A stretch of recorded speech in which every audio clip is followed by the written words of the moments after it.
আমরা অংশীদারি ব্যবসায়ের একটি অঙ্ক সমাধান করব এখন। এই অঙ্কটি 2021 সালের কারিগরি বোর্ডে এসেছিল। এবারে পরীক্ষা আসার সম্ভাবনা আছে। আচ্ছা, আমরা প্রথম অঙ্কটা একটু পড়ে নেই। এখানে বলছে যে রীতা, মিতা ও চৈতি একটি অংশীদারি কারবারে তিনজন অংশীদার, তারা 2:2:1 অনুপাতে লাভ লোকসান বন্টন করে নেয়। 2020 সালের 1 জানুয়ারি তারিখে তাদের মূলধন হিসেবে উদ্ধৃত ছিল যথাক্রমে 70,000 টাকা, 90,000 টাকা ও 45,000 টাকা। অংশীদারদের চলতি হিসেবে উদ্ধৃত ছিল যথাক্রমে 5,000 টাকা ক্রেডিট, 4,000 টাকা ডেবিট এবং 3,000 টাকা ক্রেডিট। রীতা মাসিক 3,000 টাকা বেতন পাবে। অংশীদারগণ মূলধনের উপর 5% হারে সুদ পাবে। অংশীদারগণ কারবার হতে যথাক্রমে 8,000 টাকা, 7,000 টাকা ও 4,000 টাকা নগদ উত্তোলন করেন। তাছাড়াও মিতা কারবার হতে 500 টাকার পণ্য উত্তোলন করেছেন, যার কোনো হিসাব রাখা হয়নি। বেতন বাদ দেওয়ার পর অন্যান্য সমন্বয় সাধনের পূর্বে কারবারের মুনাফা ছিল 1,09,750 টাকা। এটা ছিল আমাদের অঙ্ক। তো আমাদের করণীয় হচ্ছে লাভ লোকসান আবন্টন হিসাব এবং অংশীদারদের চলতি হিসাব। আমরা প্রথমে লাভ লোকসান আবন্টন হিসাবটা দেখে নিই। তো লাভ লোকসান আবন্টন হিসেবে আমরা ঘরটা এভাবে করে নিব। বিবরণ টাকা এখানে, এবং আমরা ডেবিট এবং ক্রেডিট পাশটা মার্ক করে নিব। প্রশ্ন অবশ্যই উত্তরের লেখার সময় অবশ্যই আমাদের ডেবিট এবং ক্রেডিট এটা লিখতে হবে। আচ্ছা, আমরা এখানে প্রথমে আমরা মুনাফাটা লিখে নিব। ক্রেডিট পাশে মুনাফা ছিল আমাদের 1,09,750 টাকা। এরপর আমরা দেখবো যে আমাদের আর কি বের করতে হয়। এখানে মূলধনের কথা বলছে, বেতনের কথা বলছে, আরেকটা ছিল পণ্য উত্তোলন। এখানে এই তিনটা ইস্যু ছিল। তো আমরা প্রথমে মূলধনের সুদটা নিয়ে আসব। তো মূলধন এখানে আমাদের বলছে যে অংশীদারগণ মূলধনের 5% হারে সুদ পাবে। তো আমাদের মূলধন ছিল কত টাকা? 70,000 টাকা, 90,000 টাকা এবং 45,000 টাকা। তো 70,000 টাকার 5% হচ্ছে 3,500, 90,000 টাকার 5% হচ্ছে 4,500 এবং 45,000 টাকার 5% হচ্ছে 2,250 টাকা। তাহলে আমরা মূলধনের সুদটা ডেবিট পাশে লিখে নিব। এরপর আসি হচ্ছে আমাদের বেতন। বেতন বলছে যে রীতা মাসিক 3,000 টাকা বেতন পাবে। আচ্ছা, এখন আমাদের আবার শেষে দিয়ে বলছে যে বেতন বাদ দেওয়ার পরে অন্যান্য হিসাব সমান সাধনের পূর্বে। তো বেতন যেহেতু বাদ দিতে বলছে, সেহেতু আমাদের লাভ লোকসান আবন্টন হিসেবে বেতনটা আসবে না। প্রশ্ন অনেক সময় বলা থাকবে যে বেতন ডেবিট করার পরে বা বেতন বাদ দেওয়ার পরে, এরকম যদি বলা থাকে বা অন্যান্য যে কোনো খরচ যদি বলে যে ডেবিট করার পরে বা বাদ দেওয়ার পরে, সেটা আমাদের লাভ লোকসান আবন্টন হিসেবে আসবে না, কিন্তু চলতি হিসেবে আসবে। এটা একটু খেয়াল রাখতে হবে।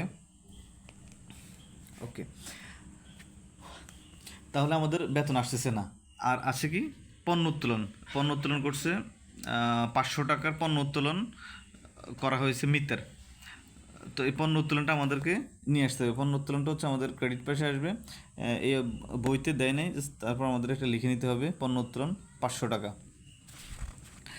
আচ্ছা, তাহলে আমাদের এখানে আমরা মূলধনের সুদ দিলাম এবং পণ্য উত্তোলন দিলাম, আর কিছু আসতেছে না। এবার হচ্ছে আমরা মুনাফার অংশটা বের করে নিব। তো মুনাফার অংশ আমাদেরকে বলছে যে অনুপাত দেওয়া ছিল 2:2:1, এই অনুপাতে মুনাফার অংশটা বের করার জন্য।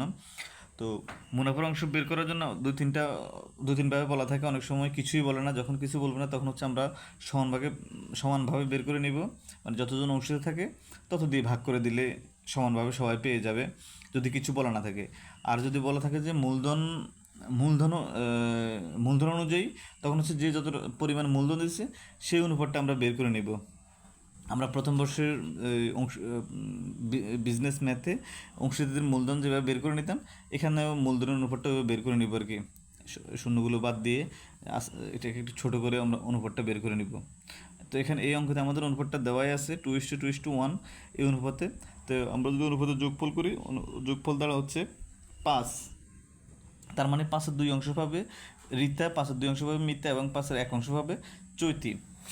আচ্ছা, এখন আমাদের যোগ বিয়োগ করলে আমাদের মুনাফার অংশ দাঁড়ায় হচ্ছে 1,00,000 টাকা। আমরা যদি ওই পণ্য উত্তোলনটা যোগ করে নিই, তাহলে আমাদের মুনাফার অংশ দাঁড়ায় 1,00,000 টাকা। এই 1,00,000 টাকা হচ্ছে এই তিনজন পাবে 2:2:1 অনুপাতে। তাহলে যেহেতু 1,00,000 টাকা আমাদের হিসাব করতে সহজ হচ্ছে, আমরা যদি 1,00,000কে 5 দিয়ে ভাগ করি তাহলে 20,000 হয়। তো রিতা যেহেতু 2 ভাগ পাবে তাহলে 20 দুগুণে 40, 40,000 পাবে রিতা, 40,000 পাবে মিতা, এবং বাকি 20,000 টাকা পাবে হচ্ছে চৈতি। তো টোটাল 1 লক্ষ টাকা আমরা বের করে ভাগ করে দিলাম। এরপর আসে আমাদের অংশীদারের চলতি হিসাব। তো চলতি হিসাব করার সময় আমরা প্রথমে হচ্ছে ক্রেডিট পাশে ব্যালেন্স বিডিটা লিখে নিব। আমাদের অঙ্কেতে চলতি হিসাবের উদ্ধৃতি দেওয়া থাকবে। তো অংশীদারের চলতি হিসাবের উদ্ধৃতি এখানে ছিল 5,000 টাকা ক্রেডিট, 4,000 টাকা ডেবিট, 3,000 টাকা ক্রেডিট। তো এখানে ডেবিট এবং ক্রেডিট স্পেসিফিকলি আইডেন্টিফাই করে দেওয়া আছে। তো যেটা ডেবিট দেওয়া আছে সেটা ডেবিট পাশে লিখবো, ক্রেডিট দেওয়া থাকলে ক্রেডিট পাশে লিখবো। আর যদি কিছুই বলা না থাকে সেক্ষেত্রে আমরা ক্রেডিট পাশে লিখবো, এটা ক্রেডিট পাশে, ক্রেডিটের ব্যালেন্স। ওকে, তো আমরা অংশীদারের চলতি হিসাবটা ব্যালেন্স বিড হিসাবে লিখে নিলাম। তো এরপর হচ্ছে আমাদের হচ্ছে যে আমরা যখন লাভ লোকসান আবন্টন করছি, লাভ লোকসানের আবন্টনের ডেবিট পাশের ব্যালেন্সগুলো আমরা চলতি হিসাবের ক্রেডিট পাশে লিখব, এবং ক্রেডিট পাশের ব্যালেন্সগুলো ডেবিট পাশে লিখব। তো আমাদের এখানে লাভ লোকসান আবন্টন হিসাবে ছিল ডেবিট পাশে মূলধনের সুদ আর মুনাফার অংশ। তো মূলধনের সুদ এবং মুনাফার অংশ এই দুটো আমরা এখানে নাম অনুযায়ী দিয়ে দিব। আর আমাদের এখানে বাড়তি আসবে বেতনটা, যেহেতু বেতনটা আমরা লাভ লোকসান আবন্টন হিসাবে নিয়ে আসি নাই, কিন্তু আমাদের চলতি হিসাবে নিয়ে আসতে হবে। তো বেতন ছিল কার? বেতন ছিল যে মিতা রিতা মাসিক 3,000 টাকা বেতন পাবে। তো মাসিক 3,000 টাকা হলে 1 বছর হচ্ছে 3 × 36,000 টাকা। আমরা এখানে 1 বছর হিসাব করতেছি, আমরা 1 বছরে 36,000 টাকা রিতার হিসাবে নিয়ে আসবে বেতনটা। আর আমাদের ডেবিট পাশে আসতেছে, এখানে আমাদের ছিল শুধু পণ্য উত্তোলনটা ছিল, আর এখানে আমরা উত্তোলনের টাকাটা নিয়ে আসবো। তো উত্তোলন এখানে হচ্ছে যে 8,000 টাকা, 7,000 টাকা এবং 4,000 টাকা রিতা, মিতা এবং চৈতির। তো আমরা হচ্ছে ওদের উত্তোলনের ব্যালেন্সটা দিলাম, উত্তোলন হিসাব 8,000, 7,000 এবং 4,000 টাকা। আর পণ্য উত্তোলন করছে হচ্ছে যে মিতার নামে আমরা 500 টাকার পণ্য উত্তোলন দিলাম। এই 4,000 টাকা হচ্ছে চলতি হিসাবের উদ্ধৃত, যেটা ডেবিট ছিল, আমরা ডেবিট পাশে এই 4,000 টাকা আমরা তখন দিয়েছিলাম। এখন হচ্ছে যে আমরা ক্যালকুলেশনটা করব, ব্যালেন্স শিটটা বের করব। তো ব্যালেন্স শিট বের করার জন্য আমরা প্রথম হচ্ছে একটা হিসাব করে ধরবো। তো এখানে হচ্ছে আমরা প্রথম রিতের হিসাবটা নেই, যে পাশটা বড় আমরা ওই পাশটা আগে করব। তো আমরা দেখতে পাচ্ছি যে ক্রেডিট পাশে অ্যামাউন্টটা বড় আছে, তো আমরা ক্রেডিট পাশটা নিলাম। রিতার এখানে 5,000 টাকা, এখানে 36,000 টাকা। এরপর হচ্ছে মূলধনের সুদ ছিল 3,500, আর মুনাফার অংশ ছিল 40,000 টাকা। তাহলে টোটাল আমরা যোগ করলে দাঁড়ায় হচ্ছে যে 84,500 টাকা। তো 84,500 টাকা আমরা ক্রেডিট পাশে লিখব, এবং ডেবিট পাশে আমরা এটা লিখে নেব 84,500 টাকা। তো এরপর হচ্ছে যে আমরা এই 84,500 টাকা থেকে রিতার এখানে উত্তোলন বাবদ ছিল 8,000 টাকা, আর কোনো অ্যামাউন্ট ছিল না, এই 8,000 টাকা বাদ দিব। 84,500 থেকে 8,000 টাকা বাদ দিলে আমাদের ব্যালেন্স দাঁড়া হচ্ছে 76,500 টাকা। এটা হচ্ছে আমাদের ব্যালেন্স সিডি। এই ব্যালেন্স সিডি হচ্ছে আমরা পরবর্তী বছরে জানুয়ারির 1 তারিখে ব্যালেন্স বিডি করে দেব। এইভাবে হচ্ছে আমাদের বাকি দুটি হিসাবও বের করে নিতে হবে।